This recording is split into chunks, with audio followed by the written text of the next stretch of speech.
The millionaire pretended to be paralyzed to test his fiancée, but the maid did the unthinkable. Victor Hale lay motionless in the center of the vast bed, draped in white silk sheets, his eyes open yet unblinking. The crystal chandelier above reflected down onto his face, pale, yet still retaining the sharp features of a man who had once been accustomed to commanding the largest corporate boards. Across his chest, layers of white bandages were wrapped tightly, perfectly concealing a truth that no one in this room was allowed to know. "I can't live like this for another single day." Lydia Hale's voice tore through the air, sharp as a blade. She stood beside the bed, her tall, slender figure wrapped in an expensive silk dress. Her blonde hair was flawlessly styled, yet her face was twisted with rage.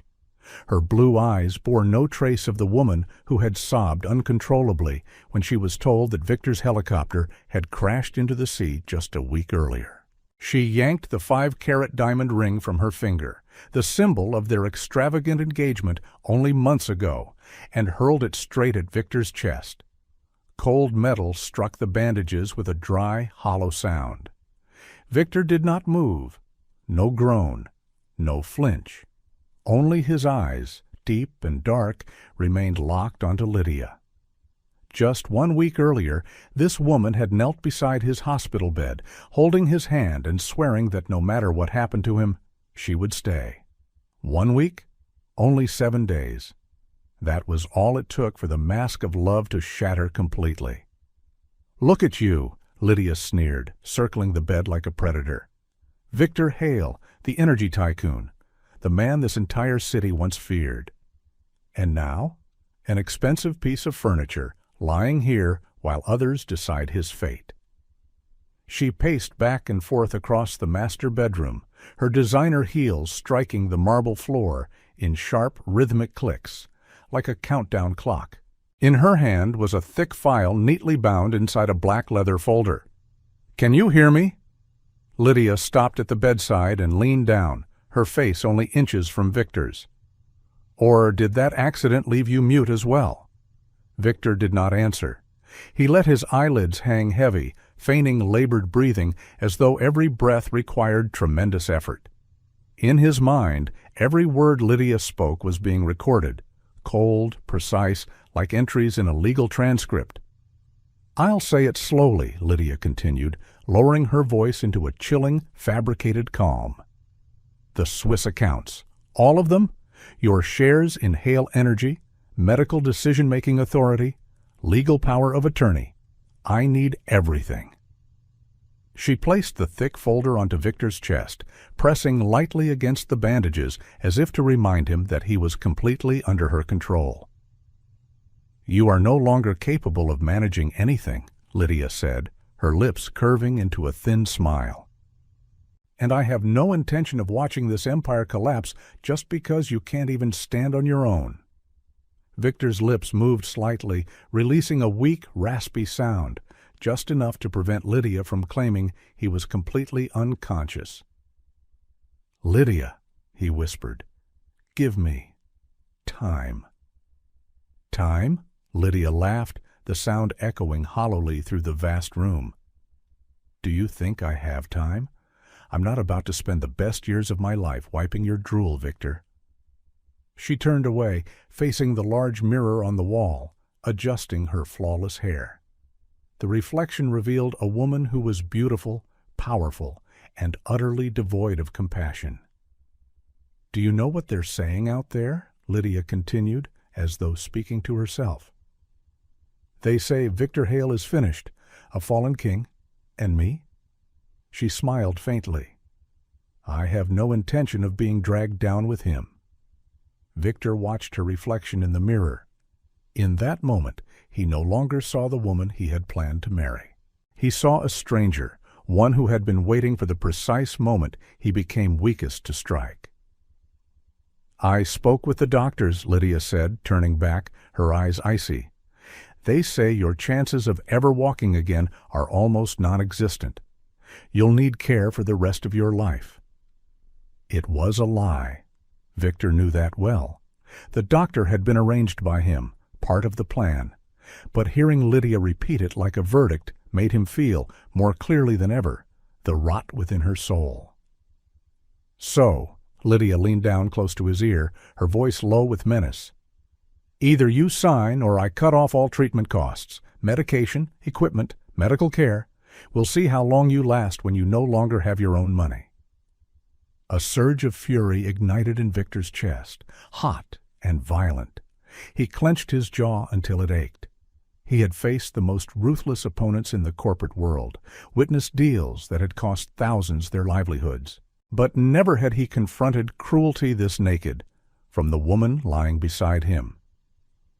"I'll be back tonight," Lydia said as she gathered the documents. "And I expect you to be smarter by then. Don't force me to move you to a place far less comfortable." Her eyes flicked toward the wheelchair in the corner of the room, her fleeting smile like a silent sentence. When the door closed, the room fell into silence. Victor opened his eyes. In that stillness, he understood one thing clearly.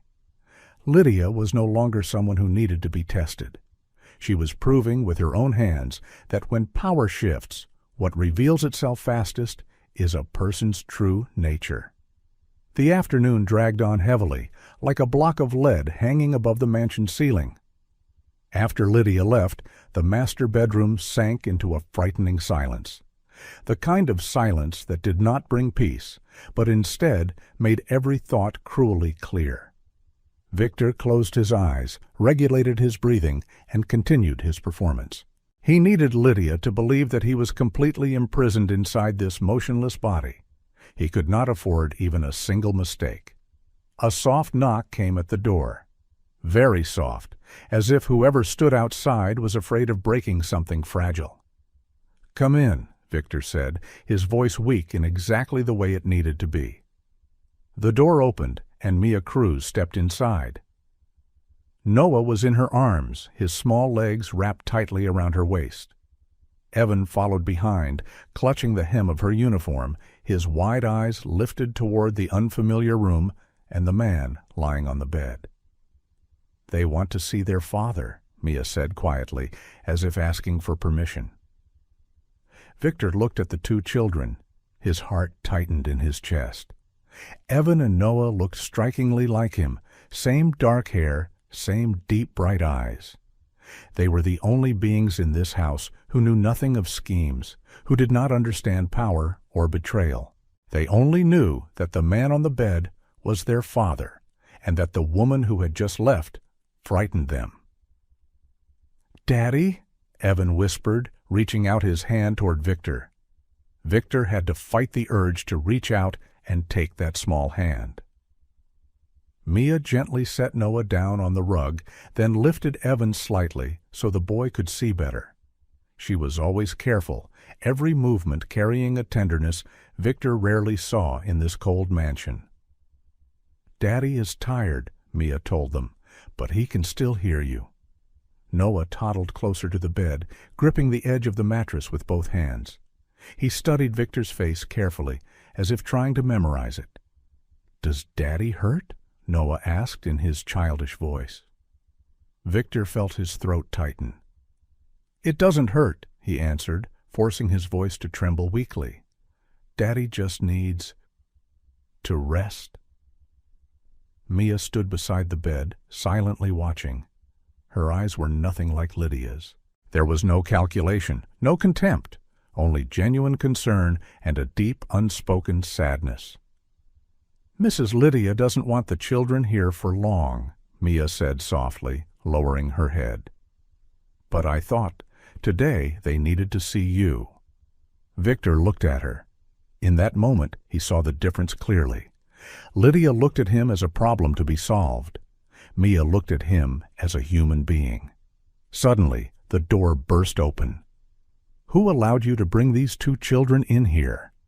Lydia's voice rang out, sharp and cold. She stood in the doorway, arms crossed, her gaze sweeping over the scene with undisguised disgust. "I told you I don't want them lingering around here." Mia instinctively stepped in front of the children, one arm around Noah, the other holding Evan close.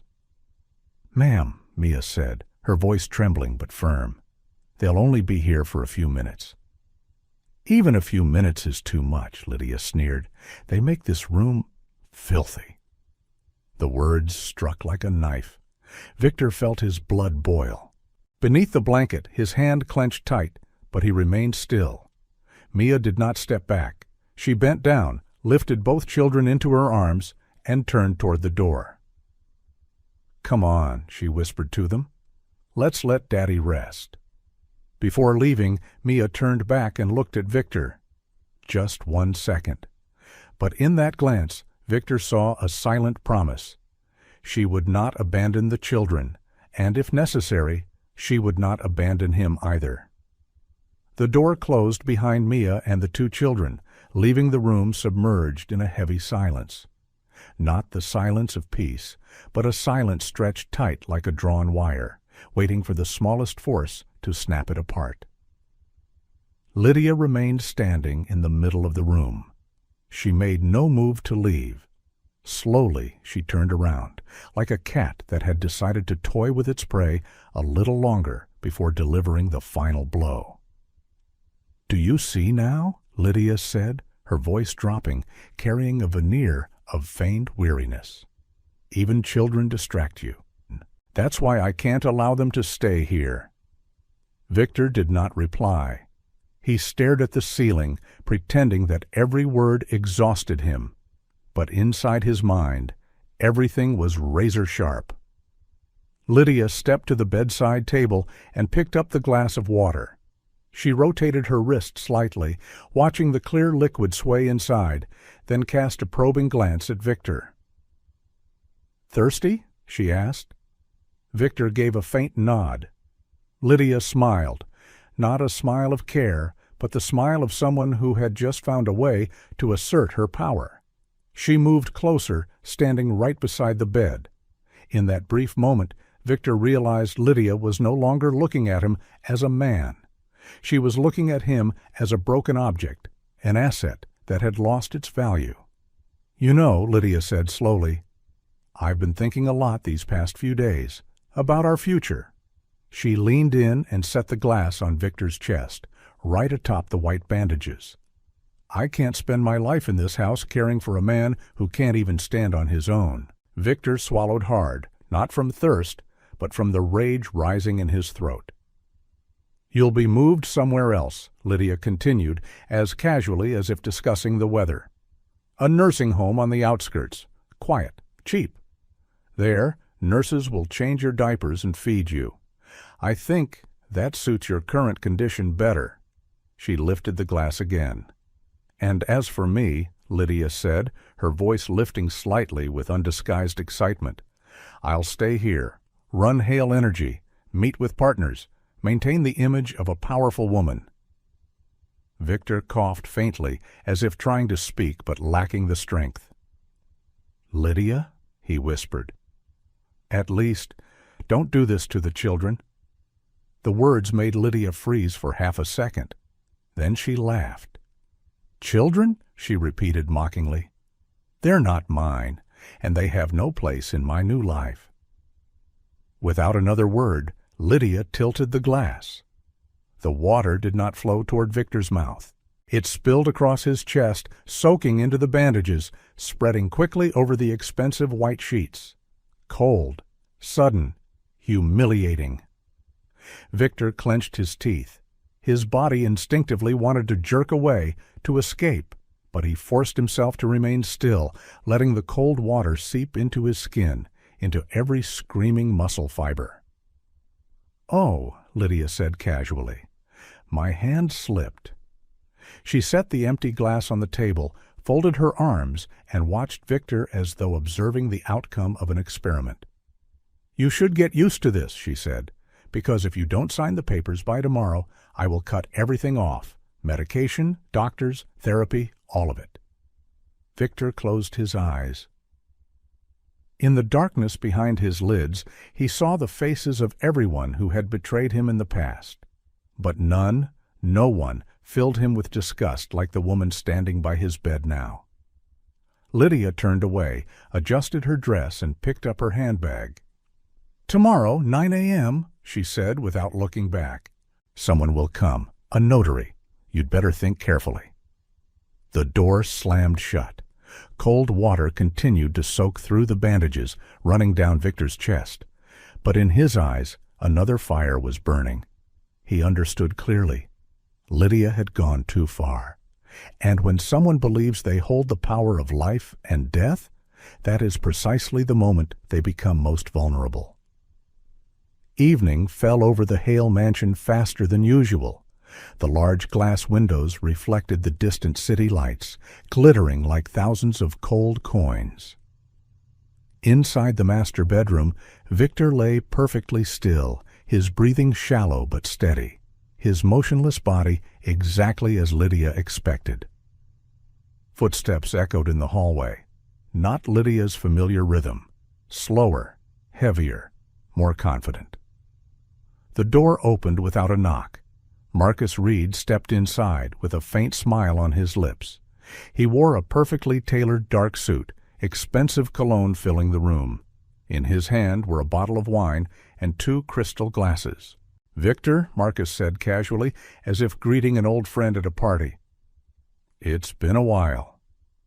Victor opened his eyes and slowly turned his head. He looked at Marcus, the man who had once been his right hand at Hale Energy, the man who had called him mentor, the man he had personally raised from an unknown manager to senior partner.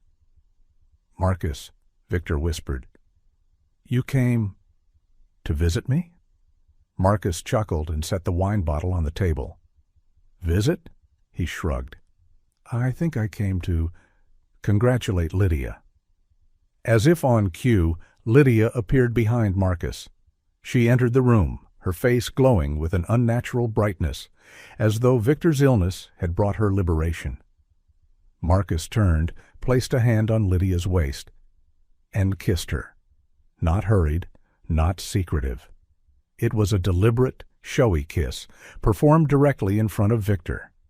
"Stop," Victor said weakly, his voice trembling. "Marcus, you're my friend."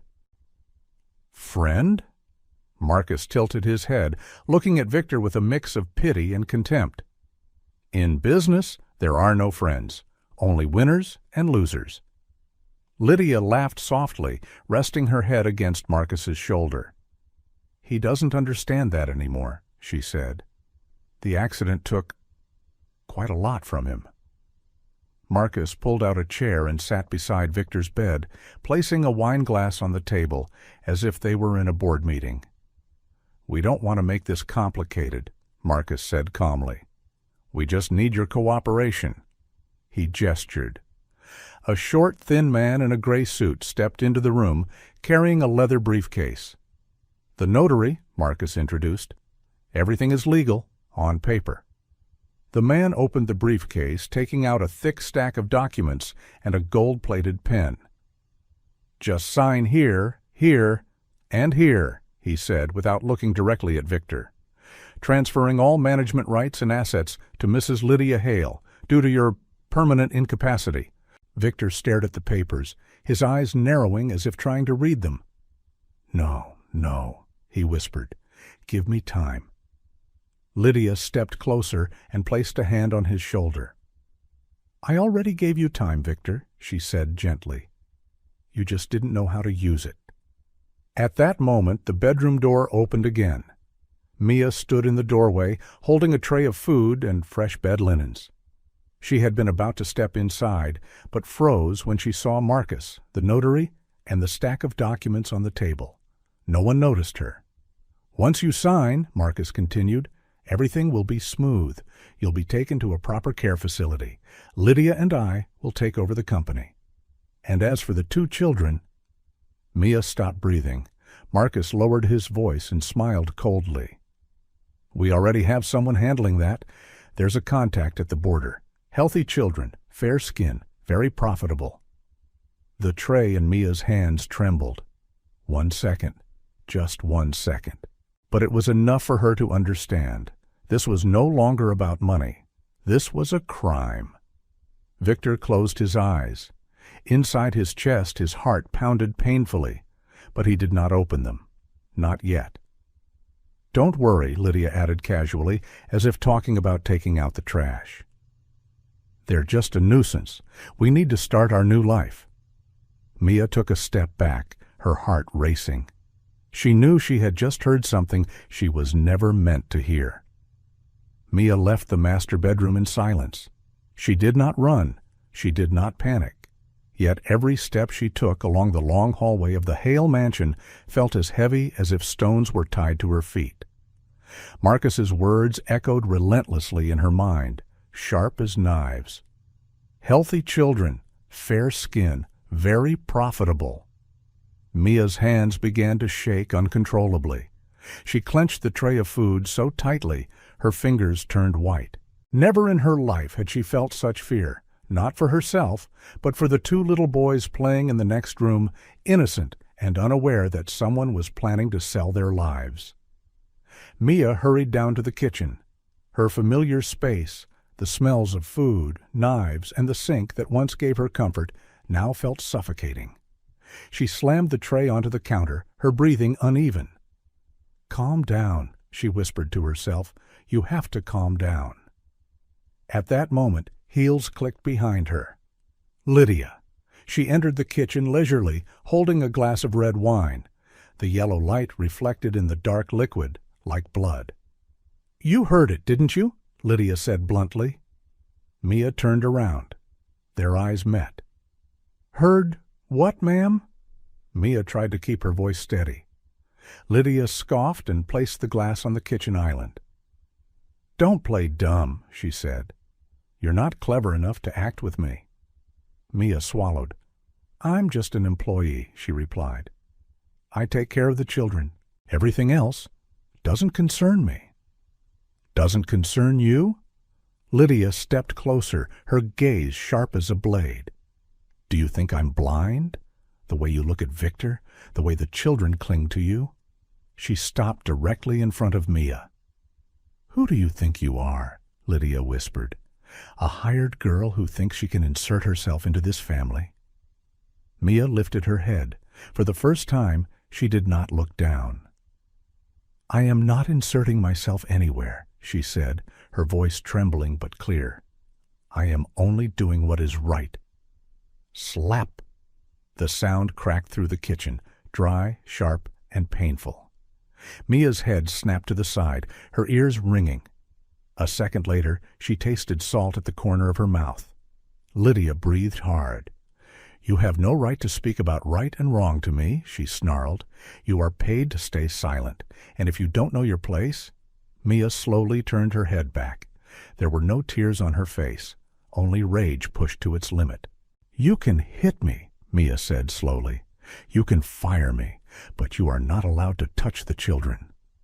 Lydia froze. "You are a monster," Mia continued, her voice shaking with fury. "Mr. Victor is ill. The children are innocent. You have no right to sell them like merchandise." Lydia burst into laughter, distorted and sharp. "Monster?" she repeated. "You should look in the mirror. Do you think you're their mother? They're not your children." "But you aren't their mother either," Mia shot back. "Their real mother is dead, and you have never loved them for even one day." The words cut like blades. Lydia lunged forward and grabbed Mia by the collar. "Shut your mouth," she screamed. "You are nothing but a poor little nobody. No one will believe you. If you open your mouth to the police—" "Then what?" Mia cut in, staring straight into Lydia's eyes. "Will you kill me?" The air froze. In that moment, Lydia saw something in Mia's eyes she was not used to facing. Not fear, but determination. "You think Victor will protect you?" Lydia sneered, releasing her. "He's a living corpse. Tomorrow everything ends. You, the children, everything will be erased from my life." Lydia turned and walked out. Mia remained standing in the kitchen, her trembling hand touching her burning cheek.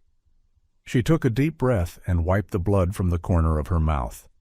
At that same moment, Marcus came downstairs, wrapped an arm around Lydia's waist, and said, "Give him until tomorrow morning.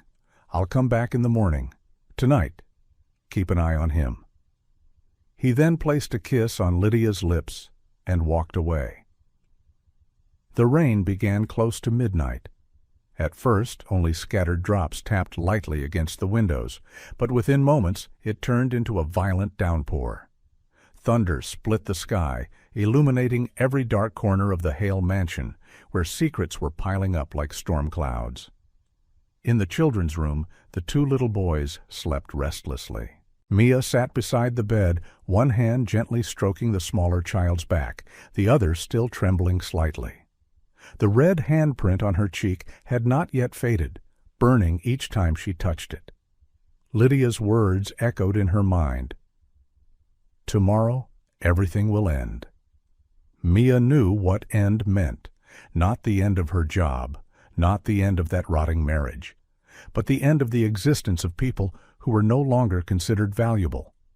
At the same time, in the master bedroom, Victor lay motionless, eyes wide open, staring at the ceiling. Beside the bed, the electric wheelchair stood silent, like a prop in a performance that had gone on far too long. He heard the rain. He heard the distant slam of the garage door. And he knew. Lydia was preparing to make her final move. The bedroom door opened. Lydia stepped inside, wearing a robe, her hair neatly pinned up. In her hand were a thin folder and a syringe. "Are you awake?" she asked, feigning surprise. "Or have you been awake all along, Victor?" Victor did not answer. Lydia set the folder on the table. "Marcus has arranged everything," she said. "Tonight you'll be transferred. With rain like this, no one will notice." She lifted the syringe and gently tapped it. "It's just a strong sedative," Lydia said. "So you can sleep peacefully during the ride.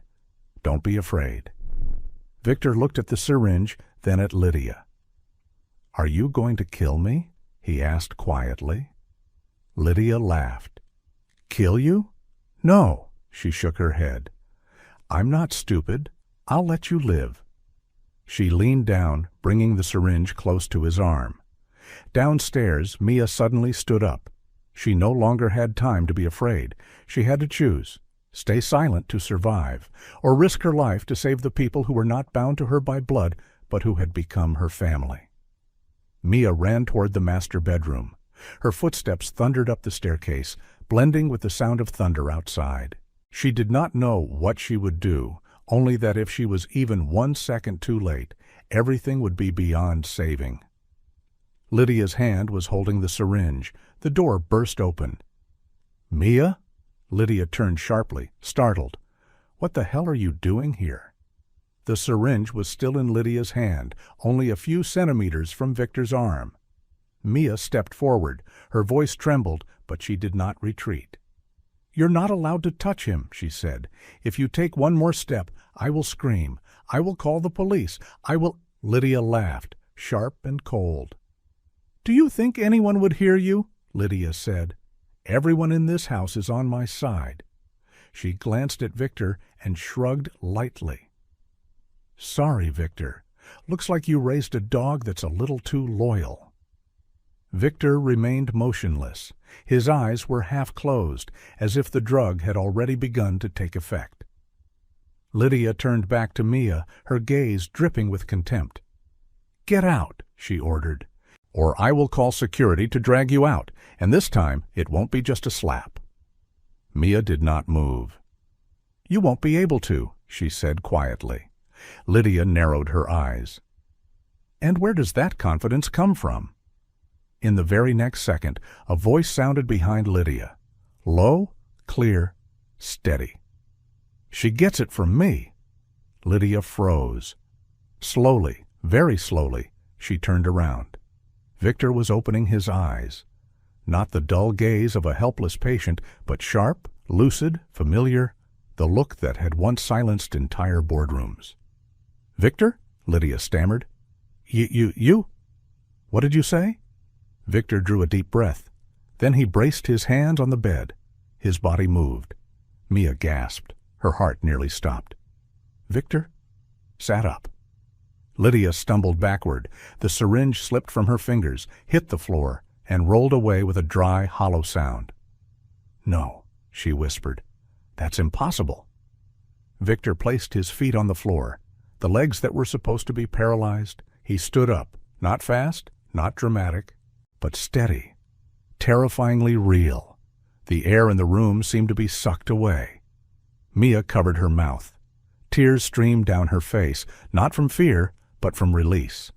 Lydia trembled, backing away. You lied to me?" she gasped. "It was all an act?" "No," Victor replied calmly. "It was a test?"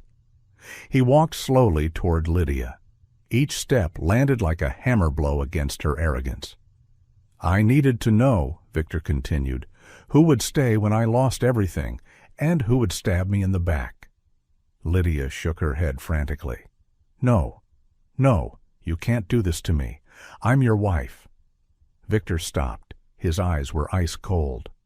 "My wife," he said, "died the moment you sold my children in your mind." Lydia broke down, tears spilling uncontrollably. "I was forced," she screamed. "Marcus forced me. I just wanted to survive. I didn't want to be the loser." "And because of that," Victor said, "you were willing to turn everyone else into victims." He turned to Mia. "Are you all right?" Mia nodded, unable to speak. Victor turned back to Lydia. "I heard everything," he said. "Every word, every plan, every phone call." Lydia collapsed onto the floor. "Please, Victor, I beg you." Victor looked down at her. There was no hatred in his eyes, only an ending. "Stand up," he said.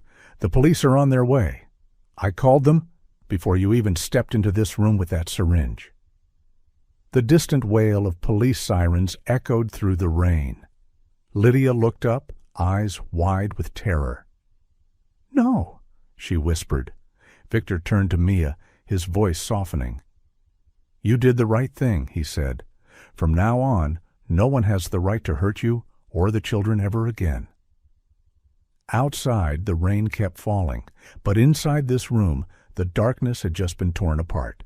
The sound of police sirens grew louder, cutting through the heavy rain like hammers striking the air. Blue and red lights flashed through the bedroom windows, reflecting across Lydia's pale face. "No, this can't be happening," she murmured, crawling backward across the floor. "You can't do this to me, Victor. You need me." Victor stood still, his tall figure like a cold, immovable wall. He neither advanced nor retreated. "I did need you," he said slowly, "back when I still believed you were human." Rushed footsteps thundered down the hallway. The bedroom door burst open again. Marcus Reed appeared. "What the hell is going on?" he snapped, then froze when he saw Victor standing. "Victor?" In that instant, all color drained from Marcus's face. "Surprised?" Victor asked calmly. Marcus swallowed, his eyes darting around the room as if searching for an escape. You fooled all of us," Marcus said, trying to steady himself. "But listen, Victor, we can talk. This is all just a misunderstanding." "A misunderstanding?" Victor's mouth curled slightly. "A misunderstanding when you discussed selling my children?" Marcus turned to Lydia as if seeking rescue. "Lydia, say something," he barked. "Tell him you forced me." Lydia let out a hollow laugh, broken and bitter. "Forced?" She looked up at Marcus, her eyes filled with venom. "You were the one who suggested it first." Marcus stepped back. "You're insane." "No," Lydia replied with terrifying calm. "I simply have nothing left to lose." A radio crackled from the hallway. "Unit 1 has entered the house." Moments later, 4 rain-coated police officers rushed into the room, weapons lowered but ready. "Victor Hale?" one asked. "That's me," Victor replied. "These 2 were conspiring to commit murder, financial fraud, and child trafficking. All evidence has already been submitted to the department." Marcus laughed hysterically. "He's lying!" he shouted. "He faked his illness. He's a manipulator." "Cuff him," an officer ordered. 2 officers moved in. Marcus stumbled back, but it was too late.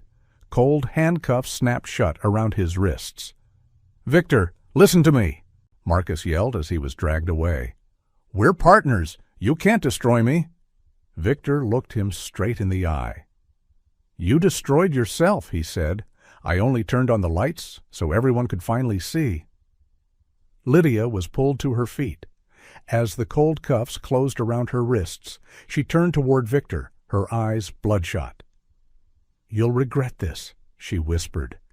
"You think she—" Lydia glanced at Mia. "Will stay when you have nothing left to give?" Victor did not reply. Mia stepped forward. "You're wrong," she said, her voice trembling but steady. "He doesn't need to give me anything at all." Lydia burst into mad laughter as she was led away. Rain poured violently as the front doors opened. Marcus and Lydia were escorted down the marble steps, once the symbols of their power. The guards stood frozen. No one dared to look at Victor.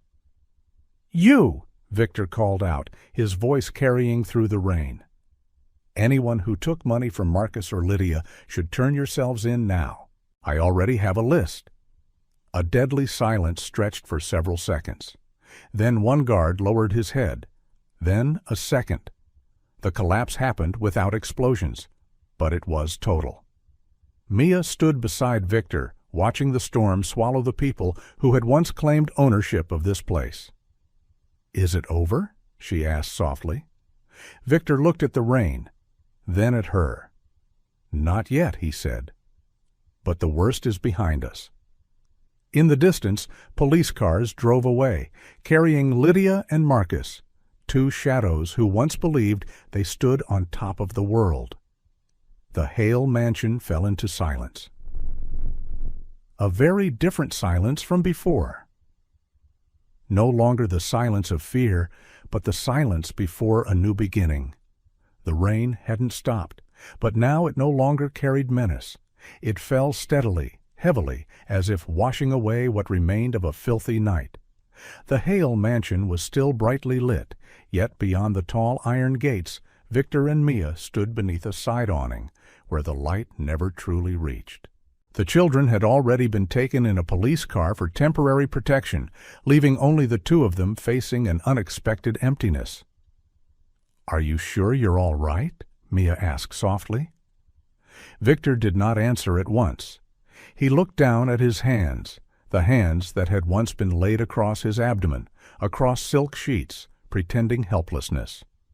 Now they trembled faintly, not from weakness, but from the aftershock of what had happened. "All right isn't the right word," he said finally, "but I'm still standing. That's enough." A police officer approached. "Mr. Hale," he said, "by procedure, you'll need to leave the property tonight. The entire estate is being sealed for investigation, including you." Mia froze. "But he's the victim," she protested. "He called the police." The officer shook his head. His voice was not harsh, but there was no room for negotiation. "And precisely because of that, we must ensure the scene remains uncontaminated. It's only temporary." Victor nodded. "It's fine," he said. "I understand." Mia looked at him, surprised. You have nowhere to go?" Victor gave a faint smile. "You're talking to a man who's just been betrayed by his wife, his partner, and half his company," he replied. "I think nowhere to go accurately describes my current condition." A cold wind passed through. Instinctively, Mia stepped a little closer to him. "You could," she hesitated. "You could stay with me. It's just a small place, not fancy, but it's safe." Victor turned to look at her. In the dim light, Mia's face still bore a faint swelling on her cheek, the mark of a slap, the mark of standing up to power. "I don't want to trouble you," he said. "You wouldn't be," Mia answered at once. Victor remained silent for a long moment. Then he nodded. Mia's old car pulled away from the mansion gates. In the rearview mirror, Victor watched the massive house fade into the curtain of rain, the place that had once been the center of his world, now only a cold block of concrete. "You didn't ask why I pretended to be paralyzed," Victor said as the car rolled through the empty streets. "That's your story," Mia replied. "If you want to tell it, I'll listen. If not, I understand." Victor closed his eyes.